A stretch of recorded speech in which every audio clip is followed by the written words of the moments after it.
Hello and welcome to a very special interview with a very special person. I mean, I've known him for his work for the longest time.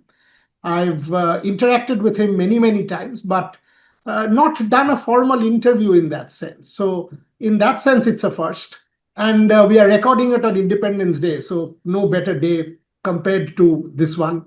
What does freedom mean to us on a day like this? Both of us decided to do a cricket adda. So, I'm delighted and privileged to have Dilip joining me, India's fielding coach for the last several years. Incredible World Cup wins and all of that to boost. So first, thank you very, very much for your time. Appreciate you joining me. First My question. pleasure, Purya. Thank you very much. First question. When you look back at your tenure,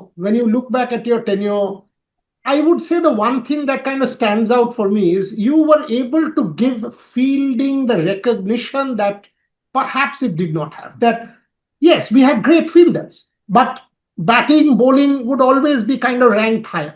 Fielding as a specialized thing, as important, celebration, that perhaps is a legacy of yours. Can you comment on that? Honestly, Purya, if you ask me whether it's all about legacy, biggest one, I'm not sure about. I can't comment on that, but it's up to the players and the cricketing world to judge. I think what makes it gives me immense satisfaction is fielding got a lot of recognition, as you said. Mhm. When it comes to batting or bowling, you see we celebrate through runs, wickets, scorecard, even the highlight package you see. But when it comes to fielding, most of the time it's a catches, runouts get visible, but very small contributions which go unnoticed. That 1% factors we always call about. And what I wanted to do is recognize those 1% factors like intensity, energy, or a person diving on the boundary line and the last over of the game trying to save that one run apart from the special catches which happened. And I think that fielding medal did contribute a lot towards it because the conversation started among the players and support. And if I have to look back at my journey, I would be pretty happy that fielding got the respect and recognition, and I'll always be grateful for that. So this medal, you've never claimed credit, and I know it's not in your habit to claim credit. But tell me the story. How did this happen? How did the idea come? Where? Give me the backstory. How did you manage to sort of go about this? Because it became a kind of highlight. All of us used to look forward to that video. कि BCCI डालेगा यार देखना है आज कौन जीत रहा है क्या हो रहा है कौन क्या बोल रहा है it became a matter of great pride. So tell me that story. Honestly, if I have to go back in 2022 Asia Cup, Sri Lanka, yes.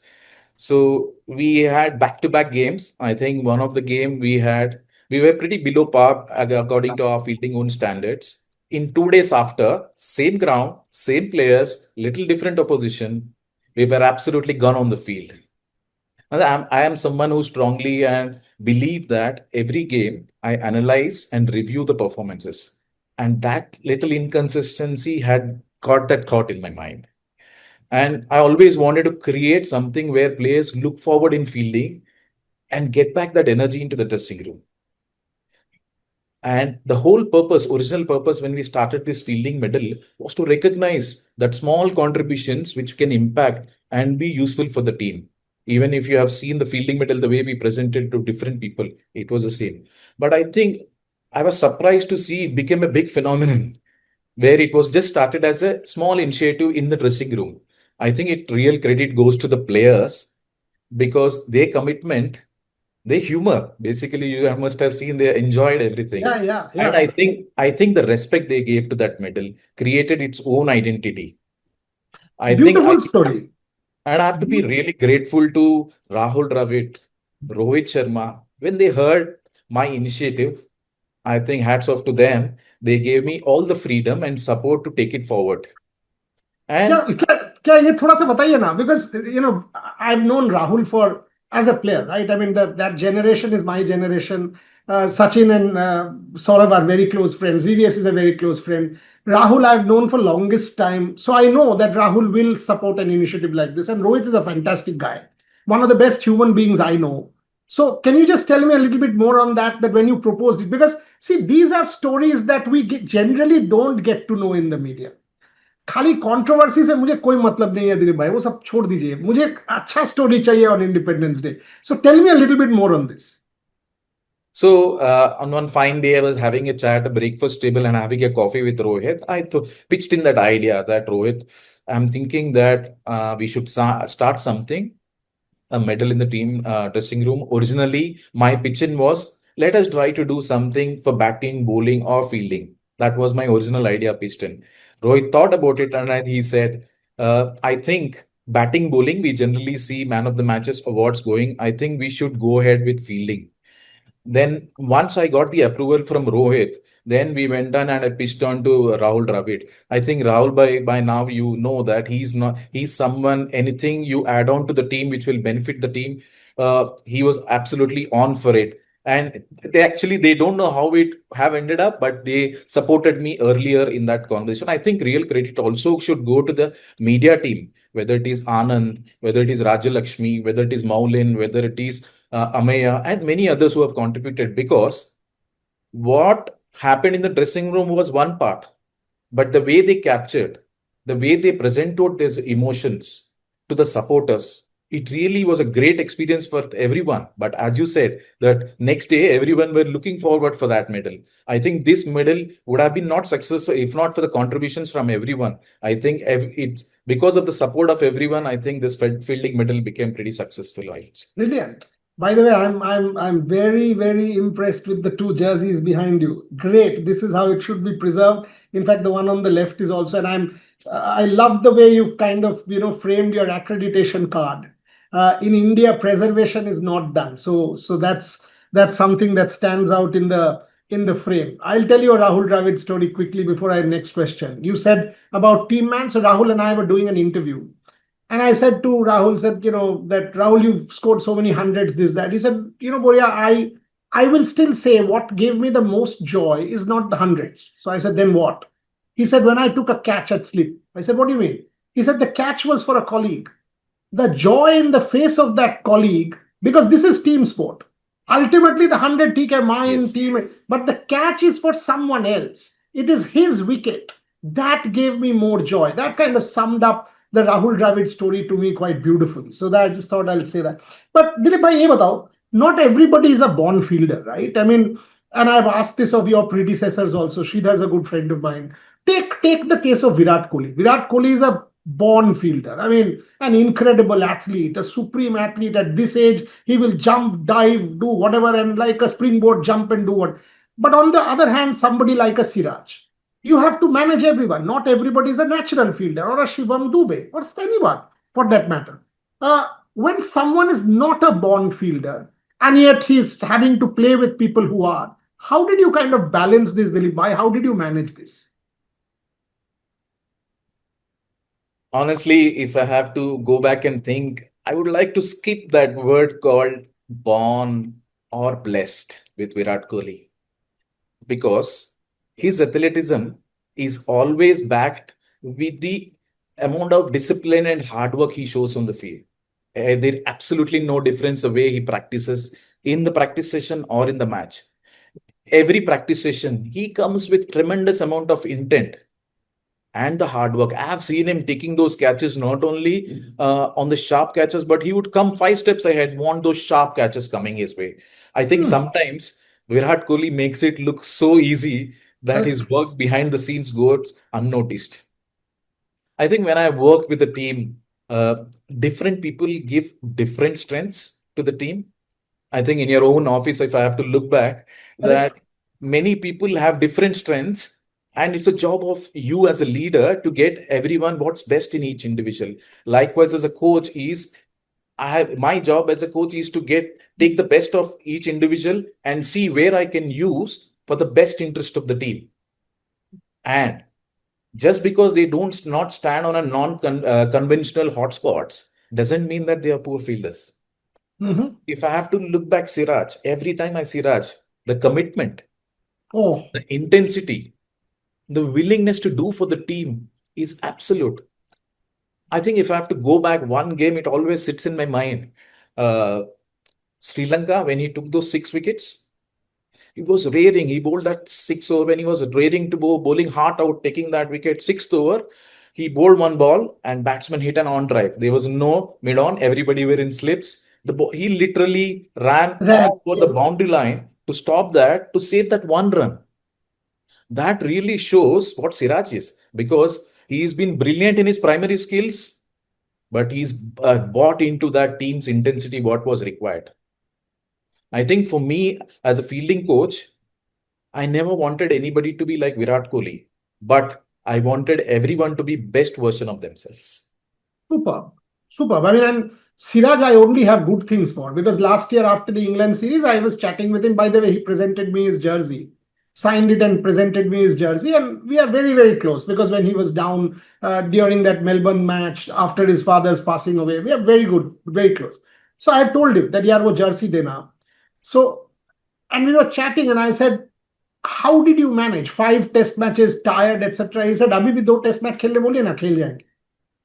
I was like, क्या बोल क्या रहे हो? He said, नहीं, seriously बोल रहा हूँ, India के लिए करना है तो कर देंगे. I mean, this kind of mentality is rare, is absolutely rare.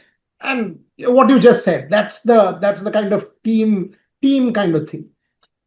But Dilip bhai, ये बताओ, not always will you get it right, right? You had bad days, the team had bad days, we've dropped number of catches. When it kind of happened like that you've dropped catches despite all the practice, how did you deal with that? How did you deal with failure? Because, like, will I write the yesterday, for example, I had a very bad day. So, diplomatic issues, visa issues with my people went wrong, some other thing went wrong, this, that. And all of us feel frustration, negativity, down. In sport, you will lose far many more times, as Abhinav and I always say. How did Dilip deal with that when, after all the effort, the team drops many catches, media jumps on you, criticism? How did you deal with that?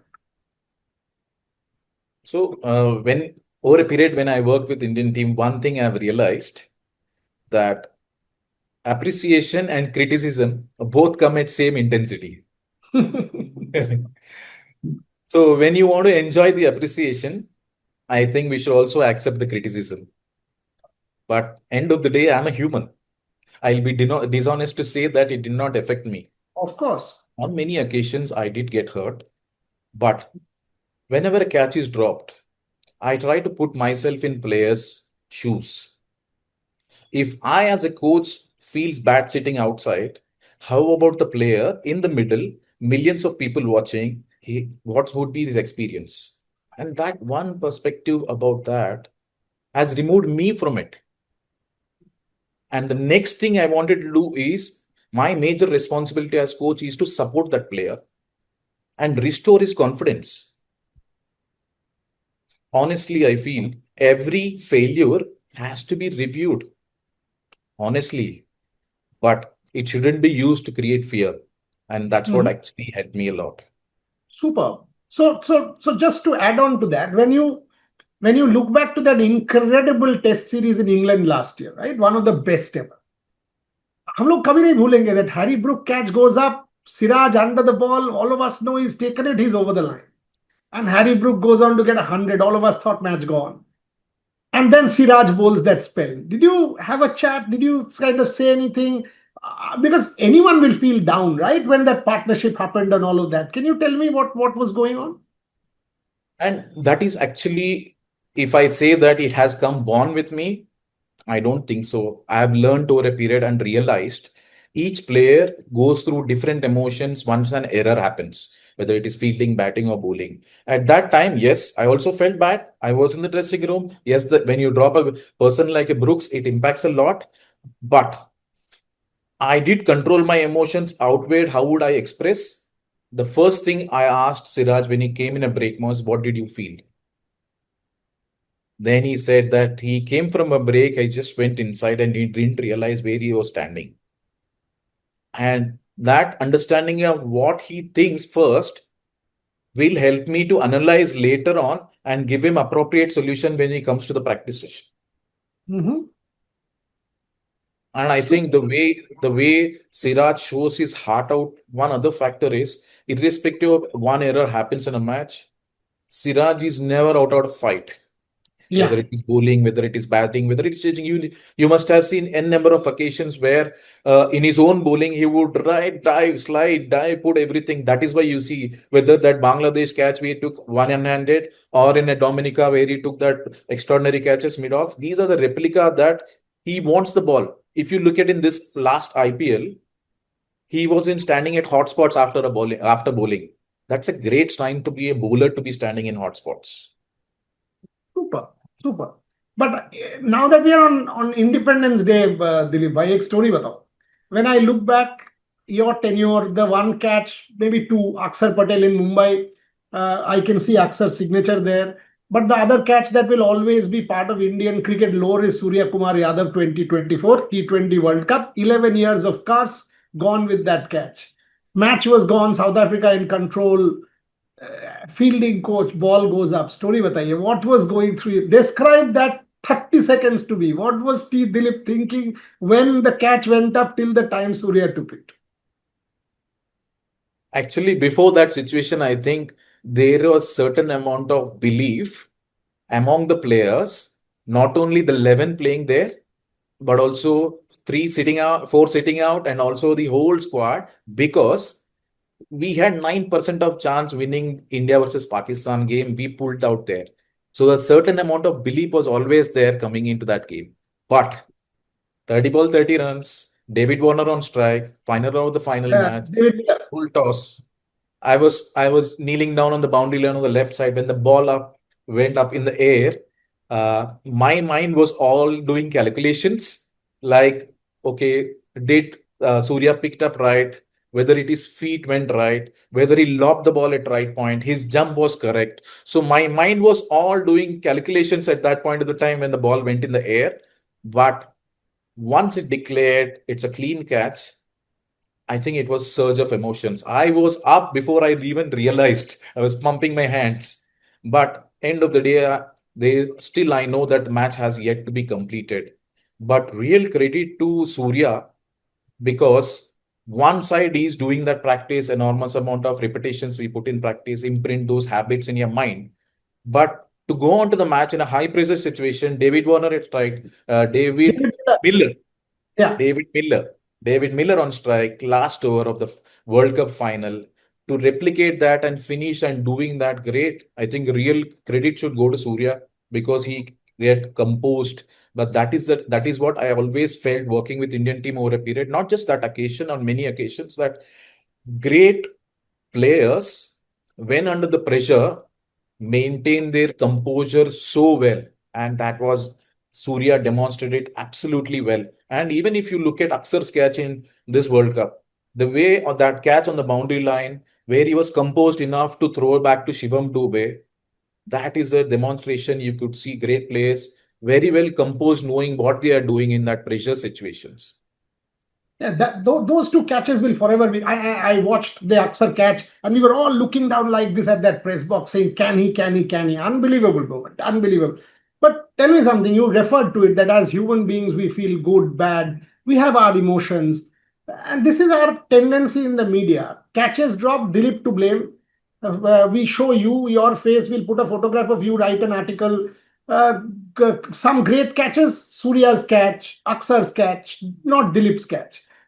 Did you kind of ever think about such things? Ki, "Arey, ho kya raha? I'm like an umpire or a boxing coach putting inside, and I am being punched, or like an umpire who will only give one bad decision and I'll be mentioned." So, to be honest, yes. During my tenures, sometimes I felt I was wondering, like, why coach becomes visible when an error happens and disappears when some good happens. Um, I think over a period, I understood that's a part of a responsibility as a coach. I think players should get all the credit because end of the day they are in the middle performing that act under pressure, so they deserve it all. And as a coach, we work behind the doors where we prepare them, support them, and give them the confidence to go out and perform that skill at highest level. But when things go wrong, questions do come us, and over a period we learn to accept that. But if you say, are you immune to criticism? Definitely not. Mm. It hurts because you deeply care about the work you do. But maturity is something over a period we understand that recognition is not the only part of coaching, but it's a individual growth and team success is a major real rewards. Very well spoken. Very, very well spoken. Diva, ye batao, when you take a Rohit Sharma, a Virat Kohli, I mean, come on. unreal achievers in their own right, generation cricketers. So clearly, these people are larger than life figures in India, right? Almost deified, given a status like cult. Now, when you are coaching them, unbelievable achievers, and at the same time, you have a youngster in the team who has just come in. How can you kind of keep that balance, and how did you keep that balance between a super achiever, a youngster, balancing egos of these people? Because it's only natural that everybody will have an ego. How did you balance all that? I wouldn't look at as individuals with ego. Rather, I would look at as individuals who have achieved highest through their hard work. Hmm. Because different people bring different set to the team, and that's the beauty of working within the group. If you look at high achievers, they have extremely work hard to reach where they are by knowing their own game, and over a period they have their own convictions about their own game. And my job as a coach is to understand first, understand, learn, and firstly observe, listen, observe, and understand the player. And once I do that, I think the next stage comes is where you are trying to give. In every fielding session I did, I make sure that there is a clarity and purpose given to the players. I think high achievers, when there is a clarity and purpose in every session, they respect you a lot because there Hmm. is clarity. And also, when players know that you care for them rather than care for them to help their cricket, rather than controlling them, those mutual respect automatically. I personally feel working at Indian team at this level, it's less about being authoritative, more about credibility, relationship, understanding them. I think that's a healthy relationship we always want between the players. That's actually a question, Dilip bhai. I mean, I've seen you were a friend to many a player. You took them out for coffees, deep talks, and people I've spoken to have great regard for you. How important is to have this separate life beyond cricket, outside the cricket field, where you are a close friend to some of these guys, bonds that you can cherish? How important is this? For me, especially in my way, I see it as absolutely necessary because going out for coffee at times open ups. We get a chance to know what they feel inside and how they want us to give their feedback or to go about them. But every time we go out on a coffee shop, doesn't necessarily have to be a cricketing thing. I always feel that when a player feels that every conversation is not a cricket conversation, they try to go a little deeper. I think I'm firm believer to touch upon the life aspects, different aspects, how they deal, how about routines, how they go about things. What exactly happened is indirectly it helped me in cricketing relationships because over a period, players become a lot more open and honest with me. Hmm. That really helped me to understand and go about my feedback in a different way to different people. Because for me, bonds with each player I always cherish because each one gave me a different thing, and it was a great learning for me too as a player. As a coach, if I have to look at giving a feedback to one player, the same problem another player expressed me in different manner, I had to change that. That really helped me to connect with those players because end of the day, I feel my prescription or my solution to the player if goes in a manner where he likes. I always believed coaching at international level is not what you say, because with the knowledge, with the experience, we learn what to say, but how to say and when to say does matter a lot. And these kind of coffee conversations really help me to get because a good point told at a wrong time will never get into the mind. I Gee, think those things have really helped me. I really can't pull down on one, two persons as a close friends because I share bond with many players. I think it really helped me in my coaching journey with Indian team. last 7 8 minutes on the show, few questions like, I you mentioned the fielding drills. I watched very closely during England because we had access, right? Every day I used to sit in the gallery and watch you, and you had created these little games. I mean, two teams throwing games, people would get involved, and you kept evolving. I mean, things evolved with multiple tournaments, not the same drill, different drills. Can you talk a little bit about that? Because clearly you were also trying to make things exciting for these people, making them into teams, giving them that competitive spirit. There was laughter, banter, but that edge. Give me a little bit more about that. For me, I think understanding the team is a key aspect. I think whether it is Rahul Dravid and Rohit Sharma era or a Gautam Gambhir and Surya Kumar during era, it's understand the philosophy of how the captain and head coach want to carry forward. Once I understand that philosophy, my way of doing is next is to understand the team dynamics. How a player gives their best intensity in field, whether to do it start of the practice session or after the practice session, because many of the practice session individually when it happens to one on one, it's more about specific work for that particular player, because I've identified him that this is the place he's going to stand. Suppose a deep square leg fielder, I would hit them with in a certain manner, where a long on fielder I'll hit in a certain manner. So that is more of specific purpose. But the main purpose of a team session was always to make sure that one needs to adapt to the conditions whichever place we go, but also create that buzz among the group. There is a little competition, purpose achieved, but at the same time, that energy is flown and still the basics of, if for suppose a direct hit has to be achieved, it still has achieved.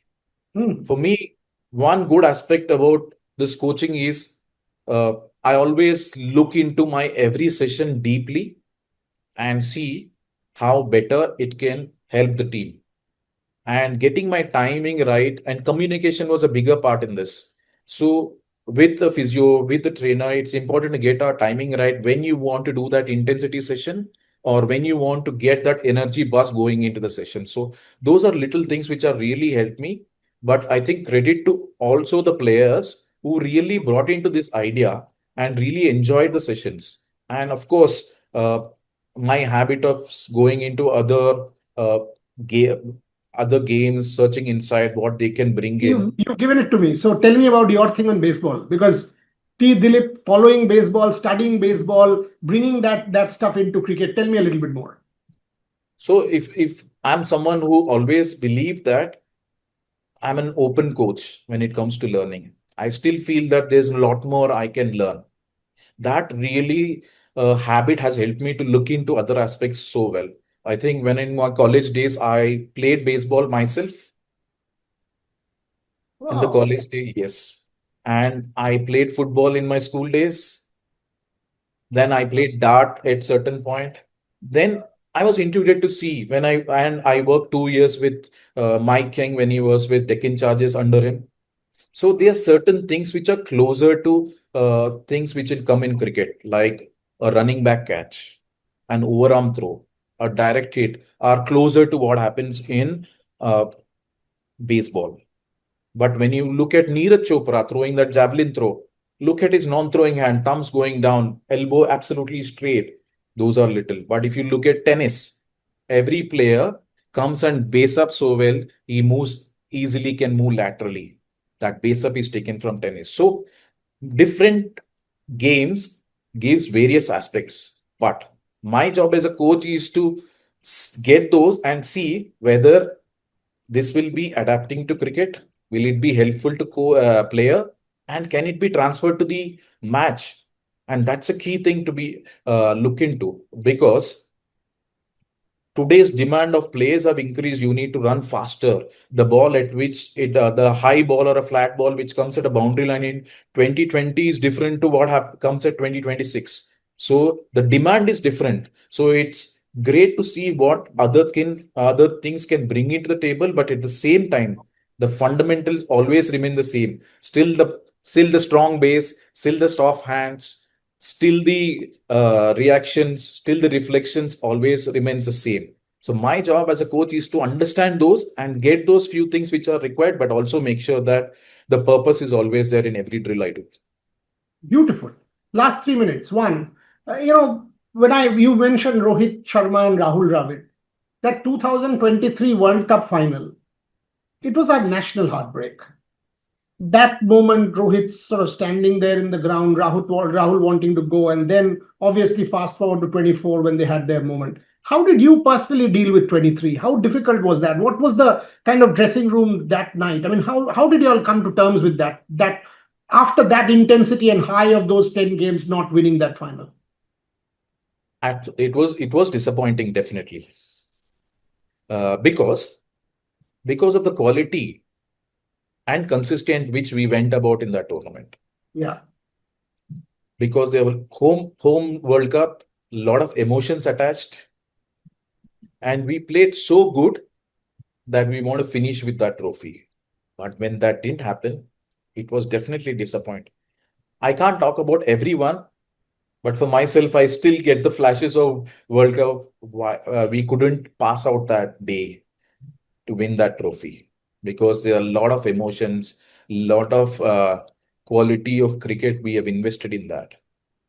But I think cricket has taught us one thing, that even though you worked so hard, sometimes the result still may not be in your favor. And our job as a sporting professional, whether it is a coach or a player, is accept the fact you'll never get away from it. Accept the fact, come back again on the ground, work again, and go again and try to achieve another goal. Show up. I mean, you keep showing up. Ultimately, that's the deal. You whatever the sun will rise, you have to show up day in day out. It'll not be good. Dilip bhai, ek batao. This time also, I was at what was it? Edgbaston. Edgbaston when that ODI series in England, and the team had gone out to bat and bowl. Rohit Sharma was inside with you. From that press box upstairs in Edgbaston, Rohit. I mean, that lean version of Rohit. Yeah, for me it was a surprise. I met him multiple times in the middle also. During Sachin's son's wedding, we had a catch up at MCA. But to see him at this age rediscovered the joy, I mean, losing weight and putting in that effort. You coached him, you were doing special drills with him. In fact, he and you had a chat in Birmingham. I wrote about it that you all had a chat and you all were doing a special drill. Give me an insight, because that's the insight of a champion, right? That even now he's achieved everything, yet the thing about losing weight and putting and in England he was fielding like a newbie. So give me a little bit more on this. I think if I have to look back in that conversation, there are n number of conversation topics which came out. One is about his own individual fielding. Two is how we work go around in England, especially in one day, because we are just coming from a T20 format. We go 20 overs, give every burst over a period of 20 overs, come out. That's the intensity we're talking about. But in a one day cricket, how can we sustain that intensity over a period of 50 overs? And he was sharing his experience in England. And what made me interest always with him is, whenever he plays cricket, he wants to play at his best. I think that is one of the greatest quality he has, and that is why you see him working out on his fitness and trying to be lean and working out. He understands what are the areas, and I think one thing I learned from him is he's absolutely sure about what he wants and which direction he wants, and that clarity really drives him, whether it is fitness, whether it is fielding, whether it is batting, what he wants to do. But I think that clarity, where he wants and how he wants to go about it, really helps him to give that direction. One is having that clarity, two is going out and doing that. And I think real credit to him to go out and show the boys that today's world, if he has a will to do certain thing, he can definitely do it. He prime example was in Afghanistan series, where he showed how good his still hands are at slips, where he took those catches. Mhm. At the same time, in Lords, he has shown diving on the boundary at the 30th Correct. to stop that 2 runs. That really shows the commitment he gives to the team, whether he's in the leadership, whether he's not in the leadership. His contribution to the team, always he puts very high, irrespective where he's standing on the field. And that is the greatest quality of a player, what he brings into the table. I've loved this conversation, Dilip bhai. I love this conversation. I'll finish off with a rapid fire. I mean, this is not a rapid fire that I've created. When I said to my people, Rohit, Shubha, and all of them that I'm doing this, so they've sent it to me. All interesting ones because they've all followed you, right? I mean, and have many more than me. I mean, I don't do tours these days. Have to run the business. They are on tours all the time. Uh, Best set of hands in the Indian setup, according to you? Quite a few people, because there was a generation which was different when I started it was Pujara, Ajinkya, Virat and Rohit. But if you see the present generation, it is Devdutt Padikkal, Sai Sudarshan, Shubman Gill, KL Rahul and Dhruv Jurel taking up, because different generations gave me different hands to me, I would say. Most underrated fielder in the squad? I would say not mention one, but I think over a period of 5 years, which I'm proudly I can say that is the way bowlers have evolved, whether it is fast bowlers or spinners, the way they evolved overall fielding for themselves. I think definitely they are plus 20% of what they were 5 years back. Nice. Your all-time favorite fielding moment you witnessed live, of which you were a part. I think one is having a great fielding, but I think fielding would always derive winning tournaments. I think Surya's catch would always stood out, but nothing to take away the exemplary athleticism shown by Aksar Patel and Ishan Kishan in those finals of last. Okay. Best moment of a medal ceremony that will always be with T. Dilip. I think first one when we did with Virat Kohli inside the dressing room, I myself gave, but the amount of response it got, it really charged us to really get the environment very lively. And the first will always be in my heart. What's next for T. Dilip? Now, I think I'm just sinking it all. And when I look back, I think I'm quite happy and satisfied that I could contribute to Indian team's journey and recognition it got for fielding this. So the journey definitely continues, but I'm not yet decided on what I want to do. I'll end there. I had said 30 minutes, we've gone a few minutes more, but it's been an absolutely wonderful conversation. The best part about is, maybe you did not win every day, but you showed up.